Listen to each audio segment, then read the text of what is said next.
जय हिंद साथियों। आज की इस क्लास में हम ताप और ऊष्मा से संबंधित जो चैप्टर है उसको आगे कंटिन्यू करेंगे और इस क्लास में इस चैप्टर से संबंधित जितने भी आईएमपी क्वेश्चन हैं उनको हम सॉल्व करने वाले हैं और इस क्लास में आपका ये चैप्टर है वह कंप्लीट हो जाएगा। ठीक है, तो इस क्लास का जो पहला टॉपिक है उसका नाम है न्यूटन का शीतलन नियम। इसका मतलब क्या होता है? शीतलन का मतलब होता है ठंडा होना। ठीक है, तो कोई भी पदार्थ जब ऊष्मा को ग्रहण करता है तो सबसे पहले तो क्या होता है, वो गर्म होता है और गर्म होने के बाद में वह पदार्थ धीरे धीरे क्या होता है, ठंडा होता है और इस घटना को ही अपन क्या कहते हैं, शीतलन कहते हैं। सिंपल सी बात है, जब हम खाना पकाते हैं तो सब्जी स्टार्टिंग में होती है गर्म और जब हम उसे अपनी प्लेट में रखते हैं तो कुछ ही समय लगते हैं उसको ठंडा होने में। तो किसी भी भौतिक पदार्थ के गर्म होने के बाद में उसका धीरे धीरे धीरे ठंडा होना उसका शीतलन कहलाता है और यही नियम हमें किसने बताया था? न्यूटन नाम के वैज्ञानिक ने। इसे ही हम न्यूटन का शीतलन नियम कहते हैं। इसमें समय जो होता है वह तापांतर के समानुपाती होता है, क्योंकि इसमें जो वस्तु का तापमान है T1, क्योंकि जब वस्तु पहले गर्म होती है तो मान लो तापमान कितना है T1, धीरे धीरे जब ठंडी होती है एक समय बाद वस्तु पूरी ठंडी हो जाएगी तो तापमान क्या होगा, T2। इन दोनों का जो अंतर होगा उसी को अपन तापांतर कहते हैं और ये जो तापांतर है ये इसके समय के क्या होता है, समानुपाती होता है, क्योंकि वस्तु को गर्म से ठंडे होने में कुछ ना कुछ समय लगेगा। अतः किसी वस्तु को ठंडे होने का जो समय होता है वह उसके तापांतर के समानुपाती होता है। आगे है गर्म पदार्थ के शीतलन की दर। दर का मतलब होता है समय या फिर ऊष्मा की दर में हानि या क्षय समानुपाती होती है तापांतर के। ठीक है, आगे है इसमें उदाहरण जिसमें लिखा है एक पिंड है जो कि पहले 90 डिग्री सेल्सियस तापमान पे था, बाद में ठंडा होकर 70 डिग्री सेल्सियस तक हो गया। तो इसको 90 से 70 होने में मान लो 10 मिनट का समय लग गया, तो ठंडे होने में लगा समय कितना था, 10 मिनट, और दोनों का ताप का अंतर कितना है, 20 डिग्री सेल्सियस। तो ये दोनों एक दूसरे के क्या होते हैं, समानुपाती होते हैं। आगे इसमें एक नोट बिंदु है जो कि आपको इसमें याद रखना है कि शीतलन का जो नियम होता है वह वस्तु के पृष्ठ की प्रकृति पर, पृष्ठ के क्षेत्रफल पर, इन दोनों पर क्या होता है, पूरी तरीके से निर्भर करता है। यदि पृष्ठ बड़ा होगा तो शीतलन का काम क्या होगा, आराम आराम से होगा, यहाँ पर जल्दी हो जाएगा। तो ये बात आपको इसमें याद रखना है कि शीतलन का नियम किसी भी भौतिक वस्तुओं के किस किस भाग पर निर्भर करता है, तो पृष्ठ की सतह के क्षेत्रफल पर और पृष्ठ की प्रकृति पर। तो दोनों बातें आपको इसमें याद रखनी है। अगला नियम है किरचॉफ का नियम। तो किरचॉफ का नियम हमें ये बताता है कि जितने भी अच्छे अवशोषक होते हैं वह अच्छे उत्सर्जक भी होते हैं। मतलब मान लो ये कोई वस्तु है, इस पर सूर्य के प्रकाश की किरणें पड़ रही हैं और इसने सभी किरणों को अपने अंदर क्या कर लिया, अवशोषित कर लिया। अब ऊष्मा इसने ग्रहण कर ली तो कुछ टाइम बाद इस ऊष्मा को ये कपड़ा क्या करेगा, बाहर निकालेगा। तो बाहर निकालने का मतलब क्या होता है, उत्सर्जक। ठीक है, और जितने भी बुरे अवशोषक होते हैं, मतलब जो हीट को एब्जॉर्ब नहीं करते, आते हैं और छोड़ के चले जाते हैं ऐसे, तो वह क्या होते हैं, बुरे उत्सर्जक होते हैं। इसी को हम क्या कहते हैं, किरचॉफ का नियम कहते हैं। इसलिए आपने कभी देखा होगा कि गर्मी के दिनों में हम जब यदि काले रंग के वस्त्र पहन ले तो काला रंग जो होता है ऊष्मा को अच्छी तरीके से क्या करता है, अवशोषित करता है। जब अच्छी तरीके से अवशोषित करेगा वो हीट को, तो कुछ टाइम बाद उसी हीट को बाहर भी निकालेगा। इसलिए काले कपड़े गर्मी के दिनों में पहनने पर हमें क्या करते हैं, ज़्यादा गर्माहट महसूस करते हैं। जबकि हम सफ़ेद कपड़ों की बात करें तो सफ़ेद पर कपड़ों पर जब सूर्य का प्रकाश पड़ता है तो सारे की सारे प्रकाश को कर देता है परावर्तित, मतलब कम अवशोषित करेंगे और कम ही उत्सर्जित। अतः वो बुरे अवशोषक हैं और बुरे क्या है, उसके उत्सर्जक होते हैं। इसलिए हम गर्मी के दिनों में सफ़ेद रंग के वस्त्रों को पहनते हैं और सर्दियों के दिनों में काले रंग के वस्त्रों को पहनते हैं। इस उदाहरण के संदर्भ में आपको किरचॉफ का नियम याद रखना है। आगे है इसी में कि खाना पकाने वाले बर्तनों की जो तली होती है, जो नीचे का हिस्सा होता है, वह काले रंग की होती है और खुरदरी होती है, क्योंकि काला रंग ऊष्मा को अच्छी तरीके से अवशोषित करता है और खुरदरी सतह भी ऊष्मा को अच्छी तरीके से एब्जॉर्ब करती है। यदि सतह चिकनी होगी तो ऊष्मा आएगी और टकरा के क्या हो जाएगी, वो परावर्तित हो जाएगी। तो हमें तो भोजन के क्षेत्र में उसे अवशोषित करवाना होता है। इसी प्रकार से थर्मस की जो बाहर की सतह होती है और जो अंदर की सतह होती है, दोनों को चमकदार बनाया जाता है, क्योंकि अंदर से हीट बाहर ना निकले और बाहर वाली हीट अंदर ना जाए। मतलब जो थर्मस होता है वह ऊष्मा का बुरा अवशोषक होता है और बुरा ही उत्सर्जक होता है। अगला है श्वेत प्रकाश। तो श्वेत प्रकाश मतलब सफ़ेद रंग, जिसमें होते हैं कुल 7 प्रकार के रंग, जिसमें आपने पढ़ा होगा बै जा नी, बै जा नी, ह पी ना ला। तो बैगनी, जामुनी, नीला, हरा, पीला, नारंगी और लाल, इन सभी रंगों को आप एक साथ क्या कहते हैं, सफ़ेद प्रकाश कहते हैं। तो इन 7 रंगों में से जो लाल रंग है वह हरे रंग की तरह शेष है। क्यों? क्योंकि लाल रंग की जो वस्तु है जब गर्म होती है तो वह हरे रंग के प्रकाश को बाहर निकालती है। तो आपको ये बात इसमें याद रखना है, जब भी हम इसमें आपसे पूछें कि जब किसी लाल रंग की वस्तु को गर्म करते हैं और जब वो ऊष्मा उत्सर्जित करेगी बाहर तो किस रंग की ऊष्मा होगी, तो आंसर हो जाएगा हरा रंग। ठीक है। अगला है इसमें ऊष्मीय प्रसार। ऊष्मीय प्रसार का मतलब क्या होता है, जब हम किसी भी पदार्थ को गर्म करते हैं तो गर्म करने पर उस पदार्थ के आकार में, आकृति में या फिर उसकी विमा में क्या होता है, परिवर्तन होने लगता है, जिससे हम क्या कहते हैं, ऊष्मीय प्रसार कहते हैं। कहने का मतलब है जब हम किसी लोहे को गर्म करें और गर्म करने के बाद में उस लोहे पर जब हम 2-3 हथौड़े मारेंगे तो उसका आकार ऑटोमेटिक क्या हो जाएगा, चेंज हो जाएगा। तो किसी भी वस्तु को जब गर्म किया जाता है तो गर्म करने के बाद में यदि वह वस्तु अपने आकार में परिवर्तन करती है तो उसे ही अपन ऊष्मीय प्रसार कहते हैं। इसमें जो विमाएँ होती हैं वह 3 प्रकार की होती हैं, लंबाई, चौड़ाई और तीसरी क्या हो जाएगी हमारी ऊंचाई। ठीक है। इसमें पहला है ठोसों में ऊष्मीय प्रसार। तो ठोसों का जब ऊष्मीय प्रसार होता है तो उनमें उनके आयतन में और उनके क्षेत्रफल में ही प्रसार होता है, इसके अतिरिक्त और किसी भाग में उनके प्रसार नहीं होता है। ठोसों में ऊष्मीय प्रसार हमेशा रेखीय होता है, जो कि एक सीधी सरल रेखा में क्या करते हैं, अपने आप को प्रसारित करते हैं। जैसे कांच की जो बोतल है उसमें कार्क को निकालना।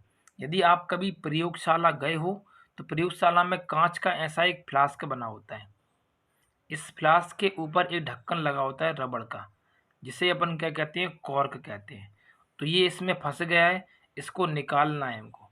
तो यहाँ पर इसे आप करें गरम, तो गरम करेंगे तो कांच ऊष्मा को ग्रहण करके अपनी साइज को थोड़ा चौड़ा कर लेगा, तो ये ढक्कन इसमें से क्या होगा, आसानी से निकल जाएगा। इसी प्रकार से रेल की जो पटरियां होती हैं उनके बीच में कुछ खाली स्थान छोड़ा जाता है। ऐसा क्यों? जैसे मान लो ये एक रेल की पटरी है और एक और ये रेल की पटरी है, इन दोनों के बीच में ये खाली स्थान होता है, क्योंकि गर्मी के दिनों में ये पटरियां हो जाती हैं गर्म। तो लोहा गर्म होकर रेखीय प्रसार करता है, ये वाला हिस्सा इधर भागेगा, ये वाला हिस्सा इधर भागेगा। कब? गर्म होकर। तो ये जो खाली स्थान है ये भर जाएगा, जिससे फिर कोई दिक्कत नहीं होगी। और यदि ये खाली स्थान अपन ने नहीं छोड़ा तो जो भी इसमें प्रसार होगा तो उससे जो रेल की पटरी है वो टेढ़ी हो जाएगी, और जब टेढ़ी होगी और उस पर रेल का इंजन आएगा तो उस कंडीशन में एक बड़े हादसा होने की संभावना हो जाएगी। इसलिए हम रेल के पटरी के बीच में कुछ रिक्त स्थान को छोड़ते हैं। अगला है कांच के गिलास में जब कभी भी आप बहुत ज़्यादा गर्म पानी डालते हैं तो अचानक से जो कांच गिलास होता है वह चटक जाता है।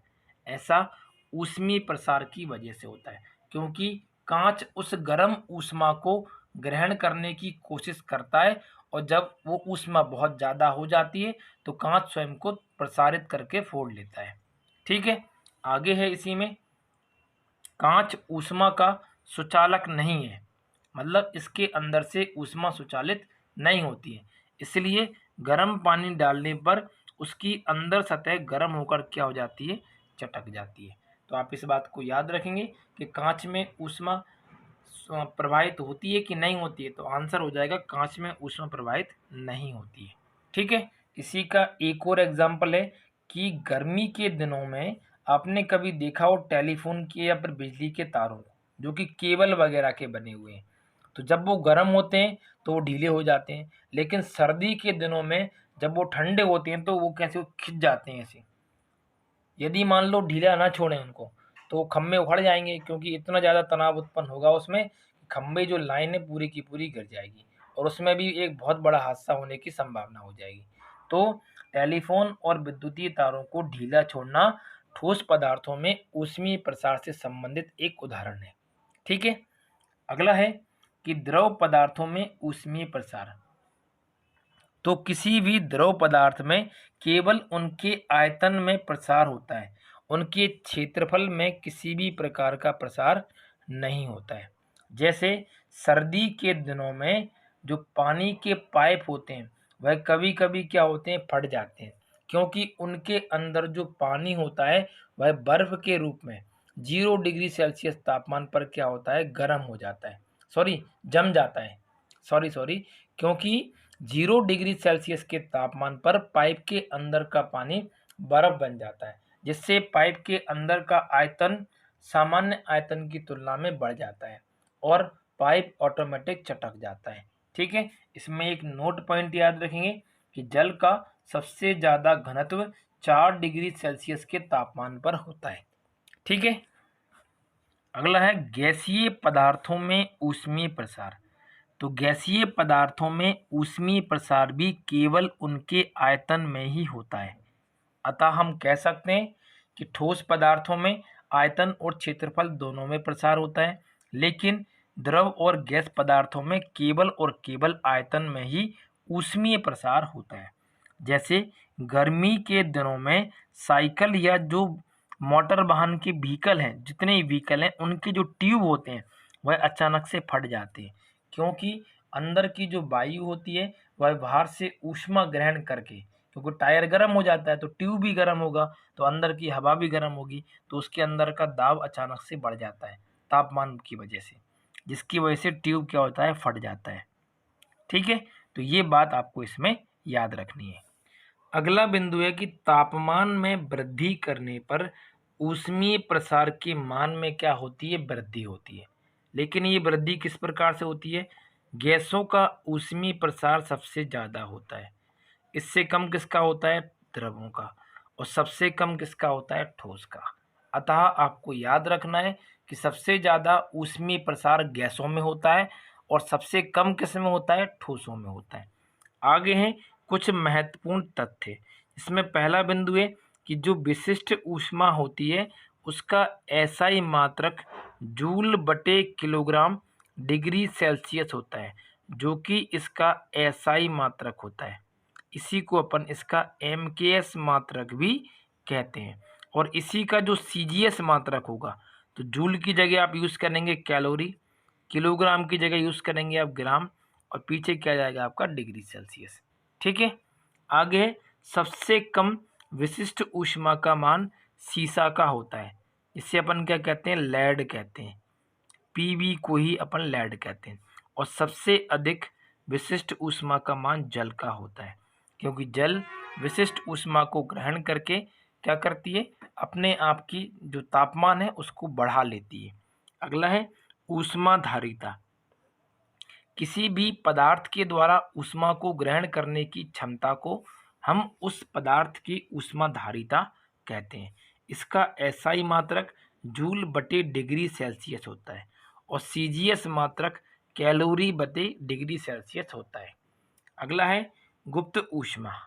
तो गुप्त ऊष्मा की जब बात करते हैं तो ये सबसे ज़्यादा होती है भाप की।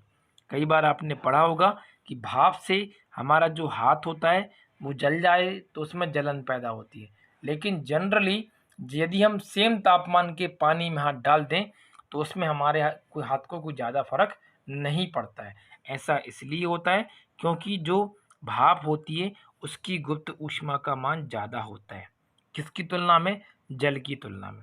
तो गुप्त ऊष्मा का जो एसआई मात्रक होता है वह जूल बटे किलोग्राम होता है और सीजीएस मात्रक होता है कैलोरी बटे ग्राम।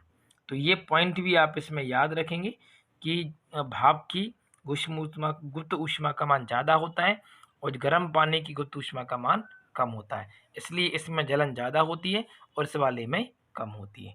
ठीक है, आगे है चक्रीय प्रक्रम। तो चक्रीय प्रक्रम का मतलब क्या होता है? एक ऐसा प्रक्रम जिसमें कोई भी कण विभिन्न अवस्थाओं से गुजरता हुआ पुनः अपनी पहली अवस्था में वापस आ जाए। इसको आप इस प्रकार से समझते हैं कि जब कोई आपने एक कहानी सुन रखा होगा कि सुबह का गया हुआ शाम को लौट आता है। इसका मतलब है कि पुनः वो लौट के कहाँ आ गया? घर पे ही आ गया। कि जब कोई पदार्थ पहले ठोस अवस्था में था शुरू में, फिर वो द्रव में जाता है, द्रव से फिर काय में आता है? गैस में, और अंततः चल के पुनः ठोस में आ जाता है। तो इसी ही प्रक्रम को अपन कहते हैं चक्रीय प्रक्रम। जैसे बर्फ पहले पानी बनेगी, पानी से भाप बनेगा, भाप से फिर पानी बनेगा और पानी के बाद फिर क्या बनेगा? वापस बर्फ बन जाएगा। ठीक है, तो इस तरह से जो भी प्रक्रम तैयार होता है उसे अपन चक्रीय प्रक्रम कहते हैं। अगला है आंतरिक ऊर्जा। तो किसी भी वस्तु में उपस्थित उस वस्तु की स्थितिज ऊर्जा और उसकी गतिज ऊर्जा के योगफल को हम उस वस्तु की आंतरिक ऊर्जा कहते हैं। अगला है रुद्धोष्म प्रक्रम। अब रुद्धोष्म प्रक्रम क्या होता है? एक ऐसा प्रक्रम जिसके अंदर की ऊष्मा बाहर ना जाए और बाहर से ऊष्मा अंदर ना आए, मतलब ऊष्मा का आदान प्रदान बिल्कुल भी नहीं होता है, तो उसी को अपन कहते हैं रुद्धोष्म प्रक्रम। जैसे थर्मस, क्योंकि थर्मस के अंदर यदि आपने गर्म चाय रखी है तो वो चाय गर्म ही रहेगी। ठीक है, अब हम आज की क्लास से संबंधित महत्वपूर्ण प्रश्न हल करते हैं जो कि आपके एग्जाम के लिए इम्पोर्टेंट है। सबसे पहला क्वेश्चन है कि प्रेशर कुकर में खाना बहुत जल्दी पक जाता है, क्यों? क्योंकि प्रेशर कुकर के अंदर जो दाब होता है वह बहुत ज़्यादा होता है, और जब किसी निकाय के अंदर दाब का मान बढ़ता है तो उसके अंदर जो भी रखा हुआ है उसका क्वथनांक भी क्या हो जाएगा? बढ़ जाएगा। अर्थात उसके अंदर होता है जल, तो जल का क्वथनांक बढ़ेगा और उसके अंदर के खाना बहुत जल्दी से पक जाएगा। अगला है दाब को बढ़ाने पर जल का क्वथनांक क्या होता है? बढ़ने लगता है, जैसा कि यहाँ लिखा हुआ है। ठीक है, अगला है खाना पकाने का बर्तन कैसा होना चाहिए? तो खाना पकाने का बर्तन काले रंग का होना चाहिए, मतलब उसकी जो नीचे वाली पृष्ठ है उसका रंग होना चाहिए। निचले पृष्ठ का रंग कैसा होना चाहिए?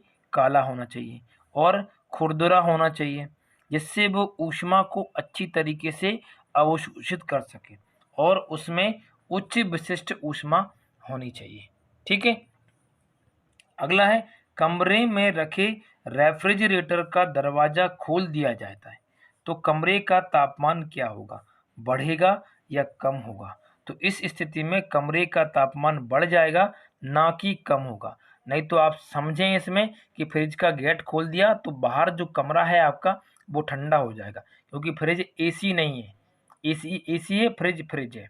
यदि फ्रिज का दरवाज़ा खोल दिया तो उसके पीछे जो टंकी बनी होती है जिसे अपन क्या बोलते हैं? कंप्रेसर, तो इसके अंदर का तापमान अचानक से बढ़ेगा और इसके अंदर का प्रेशर भी बढ़ जाएगा, तो सारी गैसें फट जाएंगी और फ्रिज में लग जाएगी आग।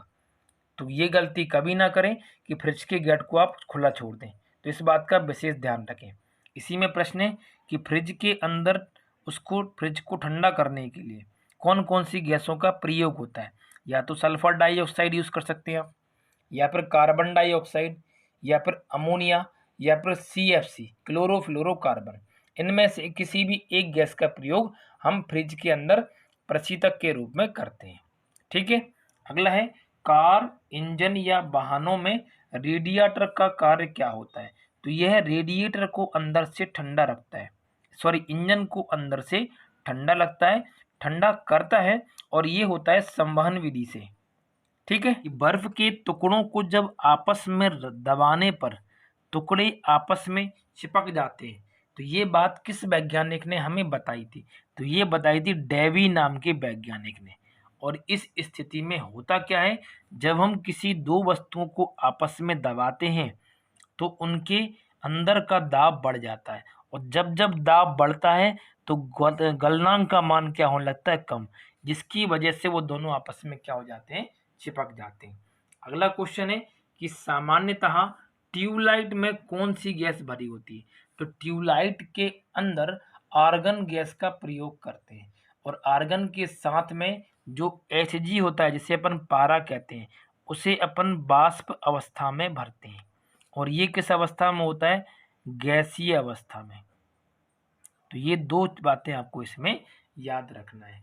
आगे जो विद्युतीय बल्ब होता है, जो 100 वाट वाले जो सूर्य बल्ब आपने देखे होंगे, उनके अंदर कौन सी गैस भरी होती है, तो उनके अंदर केवल और केवल आर्गन गैस का ही प्रयोग किया जाता है।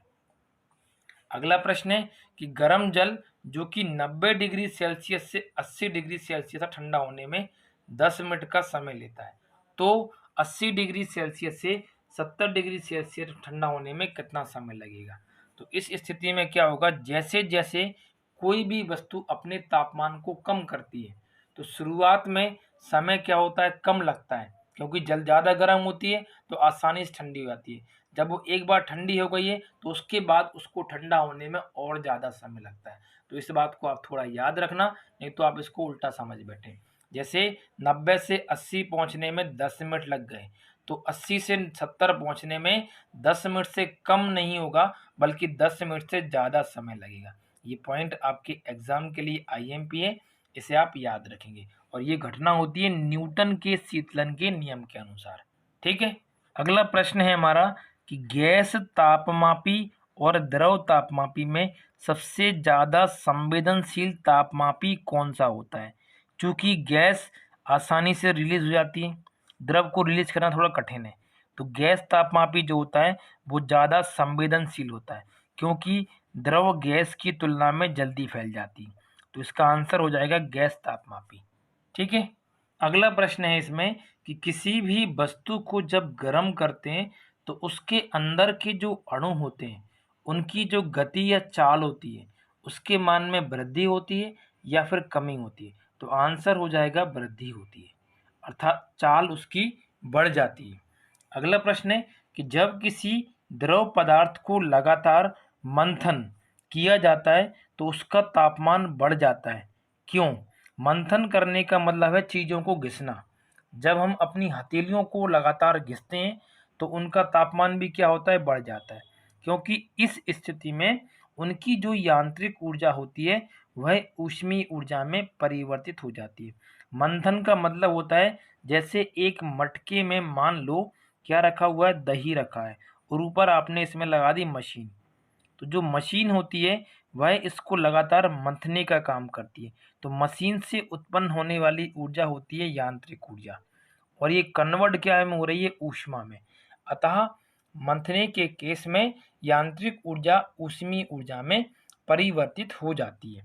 अगला प्रश्न, किसी वस्तु के तापमान में वृद्धि होने का क्या अर्थ होता है। उसका जो ऊष्मीय ऊर्जा होगी उसके मान में भी क्या हो जाएगी, वृद्धि हो जाएगी।